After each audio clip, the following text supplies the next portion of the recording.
Para esto voy a tener a bien invitar al maestro Artemio, que nos va a presentar el tema Fundamentos de la Andragogía. Durante muchos años la pedagogía ha reinado en el sistema educativo, tanto a nivel primario, secundario y también en la universidad. Hay un gran doctor en andragogía que se llama Flavio de Jesús Castillo Silva, es mexicano, es uno de los grandes exponentes de la andragogía en México. Decía: en mi doctorado mis profesores que fueron doctores nos enseñaban como niños, aún, decía él, cuando los que estábamos estudiando doctorado, teníamos mínimo una maestría.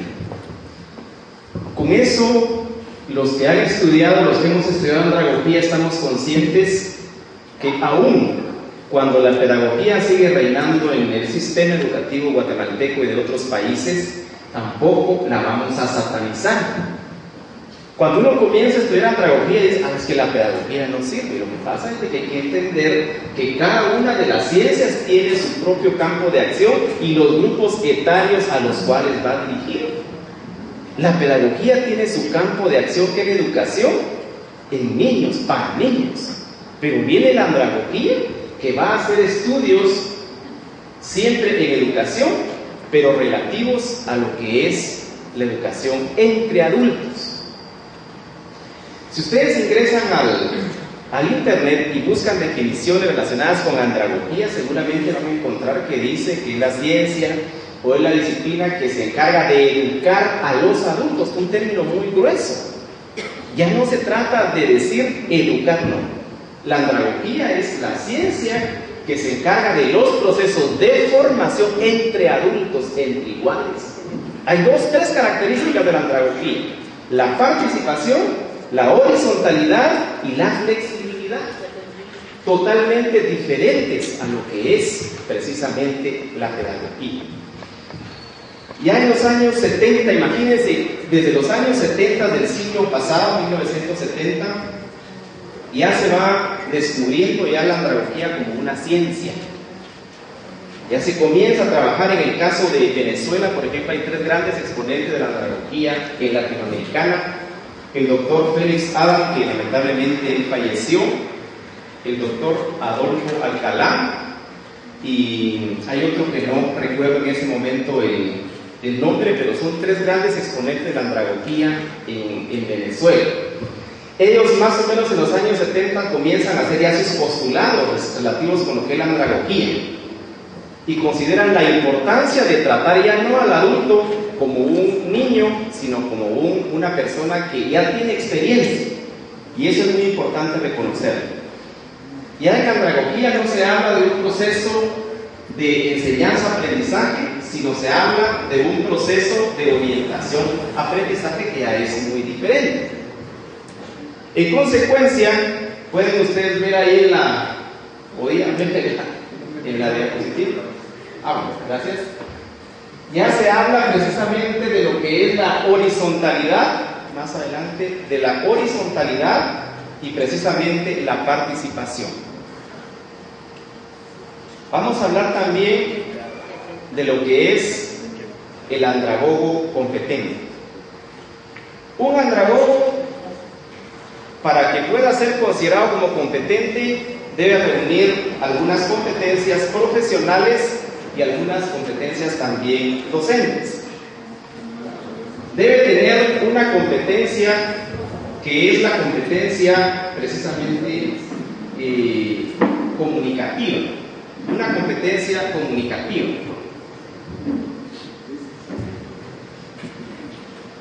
Yo parezco aquellos motores de antes, ¿verdad? Que acá rato hay que echarles agua si no se calientan. Bien, el profesor, el andragogo, debe tener labia, debe tener lengua. Dicen que el maestro, que es pilas, cuando lo entierren, debe tener una capa de 2 niveles, una para el cuerpo y la otra para la lengua, ¿verdad? No todos, ¿verdad? Pero algunos. Debe tener labia, la comunicación es muy importante. La tecnología, híjole, ese es un problema. Fíjense que cuando se aterriza al aeropuerto internacional de La Habana en Cuba, El avión pone la nariz frente a un letrero que dice: en el mundo hay más de 100 personas analfabetas, pero ninguno es cubano. Imagínense, más de 100 personas analfabetas, pero ninguno es cubano. Y hablamos únicamente de la alfabetización como el hecho simple de leer y escribir. No digamos el uso efectivo de las TIC. ¿Qué implica esto? De que hay de repente, yo estoy incluido ahí, analfabetos digitales. ¿Han escuchado esos términos? Usamos la computadora solo como máquina de escribir y la utilizamos mal. Yo recuerdo cuando vinieron las primeras máquinas electrónicas. Yo trabajaba en Conalfa, era una novedad esas máquinas. Cuando yo la presté a la secretaria, aquello de querer así, miren, después de escribir, hacer el pantallazo ahí, ¿verdad? Decía un amigo, nosotros somos inmigrantes digitales de la época de la era de Gutenberg. En cambio, los jóvenes ahora son ya nativos digitales. Entonces, una competencia del docente debe ser la tecnológica, precisamente, la didáctica. La didáctica debe tratar a los adultos como adultos, como aquel que tiene necesidades, tiene intereses, problemas, expectativas totalmente distintas a un niño. Entonces, viene el problema que seguimos tratando a los adultos, a los participantes en la universidad como niños. Y de ahí viene el proceso de deserción. Decía un amigo mexicano: ¿será que el niño o el estudiante desertó o lo expulsamos? ¿Se dan cuenta ustedes? ¿Será que usted está reteniendo, está logrando la retención o está expulsando? Que ya es diferente. ¿Se dan cuenta? Es diferente. La didáctica, muy importante. El andragogo debe tener también su perfil, al igual que el pedagogo, como lo explicaba el compañero Pablo. El andragogo eficiente se siente contento, satisfactorio por los logros y metas que alcanzan sus participantes. Valora la experiencia. La experiencia es muy importante. Por eso es que no podemos tratar a los adultos como los niños, porque ellos llevan experiencia. Flavio de Jesús Castillo Silva dice: el adulto primero entiende, después memoriza si le da tiempo. Reflexionen sobre eso. Imagínense, dice: el adulto primero entiende, después memoriza si le da tiempo. Con el niño es diferente. El niño primero tiene que aprender el concepto, después la conceptualización, después entiende. ¿Por qué es que los adultos, cuando tenemos ya incluso adultos de una edad muy avanzada en la escuela, en la universidad, se desesperan porque seguimos haciendo didáctica desde la pedagogía? Queremos que memoricen. Ya no es memorización para ellos. Es un proceso más orientado precisamente al aprendizaje. El andragogo posee técnicas y experiencias que le permiten lograr la participación, que es una de las características precisamente de la andragogía.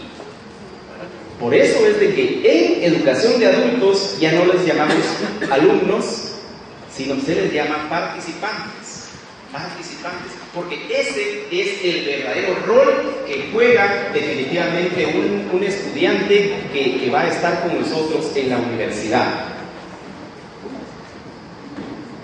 El andragogo está en capacidad de experimentar y tomar riesgos en la conducción de nuevas ideas. Debe ser una persona exageradamente preparada en relación a la filosofía, a la psicología del adulto. Incluso hay otra ciencia que trabaja con los adultos mayores, que es la gerontología, y de eso muy poco se habla en Guatemala. ¿Saben qué ha sido el problema en Guatemala? Parece que el licenciado Carol hablando en una oportunidad que mucho lo que construimos en Guatemala es de paja, hasta la educación es de paja. Fíjese que para nosotros tan novedoso el constructivismo. Chicas, desde los años 30, Vygotsky y el otro pedagogo suizo, no recuerdo el nombre, de repente me apoyan ahí los compañeros. Ellos ya habían trabajado ya lo que es el constructivismo, ellos eran psicólogos genéticos. Ellos ya habían descubierto que el niño y la persona conforme avanza va aprendiendo, va construyendo, su propio aprendizaje. Entonces, esa es la situación desde la andragogía. Se mantiene actualizado, establece relaciones cordiales con todas las personas. Ahora, ¿cuáles son las características o cuáles deberían ser las características del participante? Yo lo tengo entre comillas estudiante. Miren que esta presentación va a quedar ahí para que se las puedan compartir, ¿verdad? Es así, voy un poco rápido por asuntos de tiempo. Pero me interesaba enfocar cuáles son las características del participante y en función de eso tenemos que dirigir nuestro proceso de orientación-aprendizaje. Ya el participante tiene un autoconcepto, es decir, en mucho derivado de la experiencia que él tiene, ya no necesita que le definan las cosas. Él ya tiene el concepto de las cosas. Entonces, a diferencia del niño en la pedagogía, que hay que definirle conceptos. Esa es la situación que debemos en este caso comprender. La experiencia. En andragogía ya no va a ir a hablar usted tonteras, ya no va a hablar lo que se le ocurra. Porque más alguno de los participantes ha tenido una experiencia de repente más exitosa que usted, compañero. Y hay que tener mucho cuidado. Por eso, el andragogo no es aquel que lo sabe todo, pero sí es una persona que debe tener la habilidad, la fibra, para hacer que sus participantes generen aprendizaje colectivo. Decía Paulo Freire, nadie educa a nadie, ni nadie se educa solo, nos educamos en comunidad. Yo no vengo a decir en andragogía, les vengo a enseñar y ustedes vienen a aprender. Aquí es un proceso entre adultos, entre iguales. Algunos tienen más experiencia que yo en determinados campos y tengo que aprovechar esa experiencia, ese conocimiento que se posee para desde ahí generar aprendizajes colectivos y significativos. Cuando le preguntan a uno por dónde vivís, allá cerca de la escuela, dice, yo vivo cerca de la escuela. Pero cuando definimos la escuela, pensamos en el edificio, no es así. Y la escuela no es el edificio. ¿Por dónde vivís frente a la iglesia? Estamos pensando en el edificio. La iglesia es el pueblo de Dios, independientemente de la, no les digo hablar de religión independiente, es el pueblo. ¿Sí? La escuela es concebida en andragogía como una comunidad de aprendizaje. ¿Y quiénes integran una comunidad educativa? En la escuela, padres de familia, maestros, ¿sí? Alumnos, en la escuela. La comunidad educativa universitaria es diferente, pero debe concebirse como una comunidad de aprendizaje en donde todos aprenden de todo y de todos. Eso es muy importante en andragogía. El adulto tiene prontitud, tiene prisa para aprender. 10 años me volé con Alfa, trabajando y cobrando también, no solo cobrando, 10 años. Y muchos, aquí está Luis Fernando que trabajó con nosotros en Conalfa muchos años también. Muchos participantes llegaban al centro de alfabetización a veces, no siempre, por el cuaderno y el lápiz que se les daba al principio y porque les enseñaran a firmar. Más ya no pagaban para cuando sacaran su cédula o llevaban a hacer algún trámite a la municipalidad. El adulto tiene prisa por aprender. Cuando algunos se enteraron que hay 100 pesos para el PADEP, ahora están buscando la licenciatura, ¿o no es así? Es que no ustedes, otros, ya dijo el licenciado Pablo, no lo dije por ustedes. Hubo algunos, seguramente muchos de ustedes, Que desde un principio no estaban pensando en si había o no había bono. Se metieron porque sabían que la formación es muy buena para mejorar los procesos de la escuela. Pero muchas veces, dice, el adulto tiene prisa, hay un interés por el aprendizaje, hay un interés, es más rápido.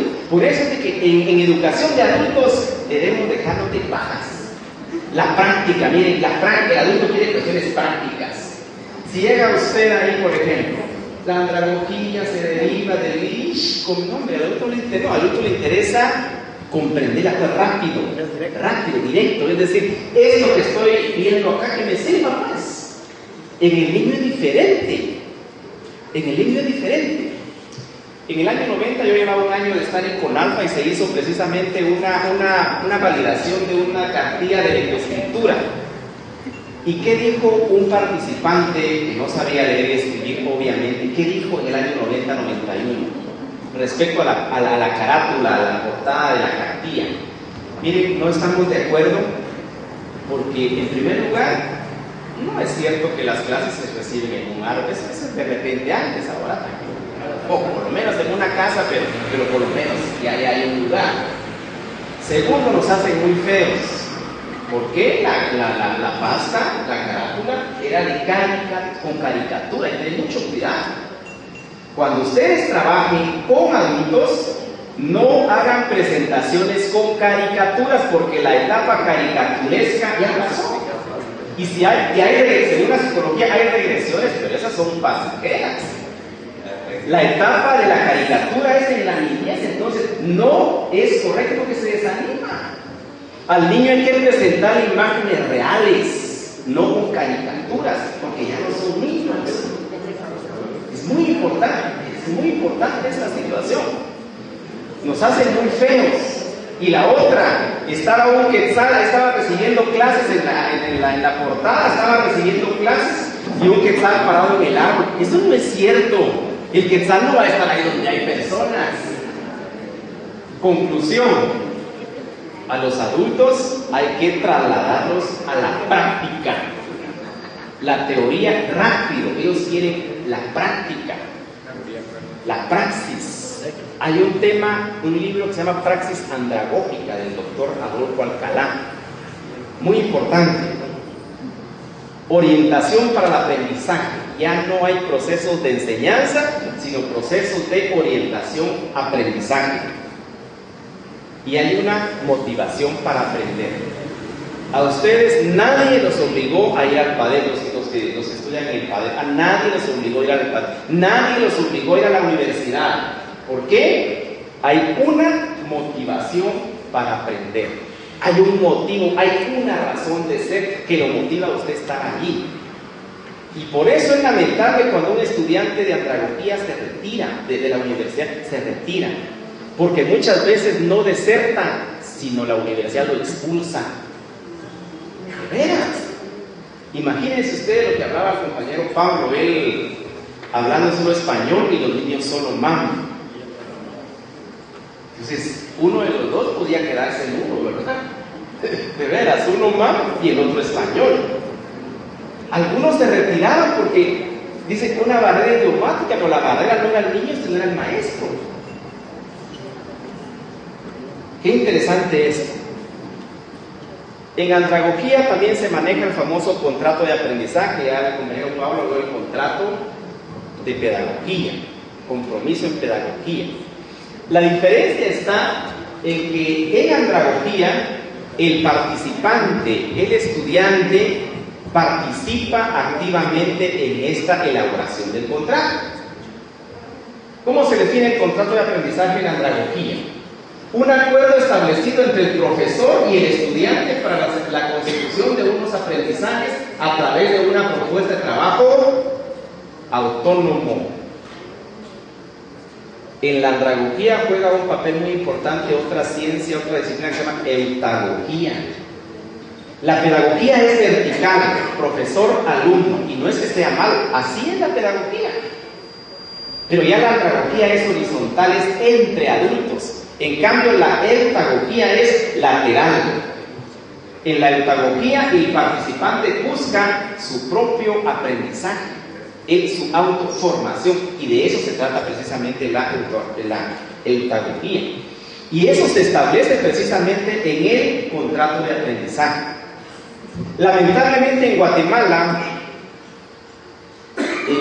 los reglamentos en la misma universidad, la teoría respecto a la andragogía dice una cosa, pero el reglamento de evaluación tira la parte sumativa. Es que ese es el problema. No hay conciliación entre lo que hacemos en el ambiente y lo que sucede con el reglamento de evaluación. Hay que anotar calificaciones, y ahí está el problema. Ahí está el problema. ¿Pero por qué razón? Tenemos desde muchos años una visión áulica de la educación. Les voy a dejar de repente ahí un link para que puedan ver ustedes un video de unos 2 doctores educadores estadounidenses, en donde uno de ellos dice: la educación se atrofió desde que entró a la escuela. Imagínense ustedes. ¿Acaso que las escuelas de Platón o de Aristóteles eran en un aula con cañonera, con energía, con ventilador? No, eran al aire libre, pero no tanto al aire libre porque no hubieran ambientes cerrados. Lo que pasa es que la educación debe darse desde la naturaleza. ¿Por qué queremos tener encerrados a los niños en el aula? Porque si se pueden generar mejores aprendizajes desde la naturaleza. Mi profesor comentaba que fue a supervisar, era supervisor, y un profesor, miren, en su clase de ciencias naturales tenía unos carteles bellísimos, bellísimos. Y le pregunta: profe, ¿usted sabe? Usted los hice unos dibujos excelentes. Estaba una vaca dibujada y todo, bellísimos. Sí, profe, dice que le dice el profe al supervisor, pero me acosté hasta las 3 de la mañana por estarlos haciendo. Ah, bueno. Y afuera de la escuelita había unas vacas, ¿cómo se dice? Mugiendo, se dice así, las vacas mugiendo. Había, ¿por qué no en lugar de haberse desvelado a las 3 de la mañana llegó a los niños a ver las vacas tan cerca? Tan cerca. ¿Por qué? Tenemos una visión áulica de la educación. Pensamos que la educación solo puede ser en 4 paredes. No, incluso en el nivel superior, en todos los niveles. Recordemos las escuelas de Platón, Aristóteles, eran escuelas al aire libre, en donde se generaba aprendizaje sin tanta cosa como lo hacemos el día de hoy. Y por último vamos a hablar de la evaluación. Ya el licenciado Pablo habló de la evaluación desde el punto de vista de la pedagogía. Si podemos ubicar la siguiente diapositiva. Si vemos la primera, mejor veamos la evaluación. Bueno, generalmente la evaluación se concibe como la etapa final del proceso de aprendizaje desde la pedagogía. Con el nuevo Currículo Nacional Base y las competencias, esto ha ido y tiene que ir cambiando, lo entendemos, lo conocemos, pero así ha sido concebida la evaluación. La segunda diapositiva. En la andragogía considera que la evaluación no es un medio de aprobación o reprobación de una asignatura, sino el juicio de valor que el participante está en capacidad de hacerse a él mismo en cuanto al aprendizaje alcanzado, sin dejar a un lado otros elementos que constituyen el todo de ese aprendizaje, no dice de esa enseñanza. ¿Cómo se puede definir desde el proceso de orientación a aprendizaje entonces la evaluación? La evaluación se puede concebir como un proceso sistémico. Fíjense bien, pues, como un proceso sistémico, permanente y técnico, que permite determinar el grado en que las competencias han sido alcanzadas. Hasta ahí podría llegar la pedagogía. Pero en la andragogía, los factores y elementos que incidieron para el alcance o no de las mismas. Esa es la situación. Debiera aplicarse también para la pedagogía, pero no se hace. En andragogía es necesario. Después de esto hay que redireccionar el POA, el proceso de orientación-aprendizaje, y la puesta en marcha de planes de mejora. Es decir, si los estudiantes y los participantes no alcanzaron X o Y competencias, ¿por qué no las alcanzaron? Falló el profesor, el estudiante tuvo debilidad, el participante, la escuela, el salón, los medios. ¿Qué falló? ¿Qué falló? Y vamos a finalizar con los principios de la evaluación en el nivel superior. La permanencia. La permanencia. Los adultos son capaces de evaluarse a sí mismos. En andragogía se valora bastante la autoevaluación, la coevaluación y también la heteroevaluación. El reglamento de evaluación del estudiante de la Universidad de San Carlos de Guatemala ya lo establece, pero no se cumple. Muchos profesores tienen temor de soltar la evaluación, porque muchas veces es utilizada como un medio de presión. Tienen el temor, no se animan a que aquellos se autoevalúen o que entre ellos se evalúen. Alguna razón pudiesen tener. Muchas veces cuando se da la oportunidad de la autoevaluación, ¿qué sucede? Se colocan 100 puntos. Entonces, ahí va la situación de la responsabilidad, de la madurez para generar este proceso. ¿Realmente tengo derecho a los 100 puntos? ¿Tengo derecho? ¿Me los gané? El otro equipo que está evaluando al otro equipo, ¿será que estos se ganaron los 100 puntos? Desde una manera muy responsable.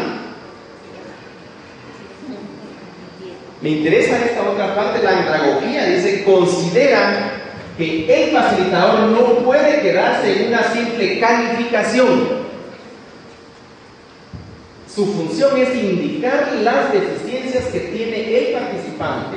Debe existir una permanente retroalimentación. Yo estoy tomando literalmente, no comparto el término retroalimentación, yo comparto el término realimentación. Si vamos a la cuestión literal, la cuestión un poco de criterios. Esta permanencia está relacionada con el grado de madurez. Ahí se dan cuenta. Miren, la madurez es muy importante para lograr, en este caso, la autoevaluación. Progresiva. La evaluación es progresiva. Toma en cuenta esfuerzos, diferencias individuales. No solamente es acumular calificación. Yo les decía a los participantes en andragogía, aquí hay dos objetivos así: aprender y ganar. Aprender y ganar, eso se llama ganar, aprender y ganar. Porque de nada sirve ganar si no aprendió. De repente en pedagogía es funcional, pero en andragogía, dada el interés que tiene el participante por aprender, entonces aprende pero gana. ¿Por qué? Porque el reglamento de evaluación indica que debe ganar, en el caso de andragogía, con 70 puntos, no con 60 o con 61. Entonces, aprende pero gana. Es lo ideal. Pero no sería correcto ganar y no aprender. Y algunos ganan y no aprenden. Y algunos sí. Y dentro de la evaluación hay algo muy importante, me decía un colega. Mira, me decía, muchos alumnos, entre comillas, pierden sabiendo. Fíjense bien, pues, parece un poco raro esto. Muchos alumnos, estudiantes, pierden sabiendo. ¿Por qué? Porque el profesor no puede preguntar.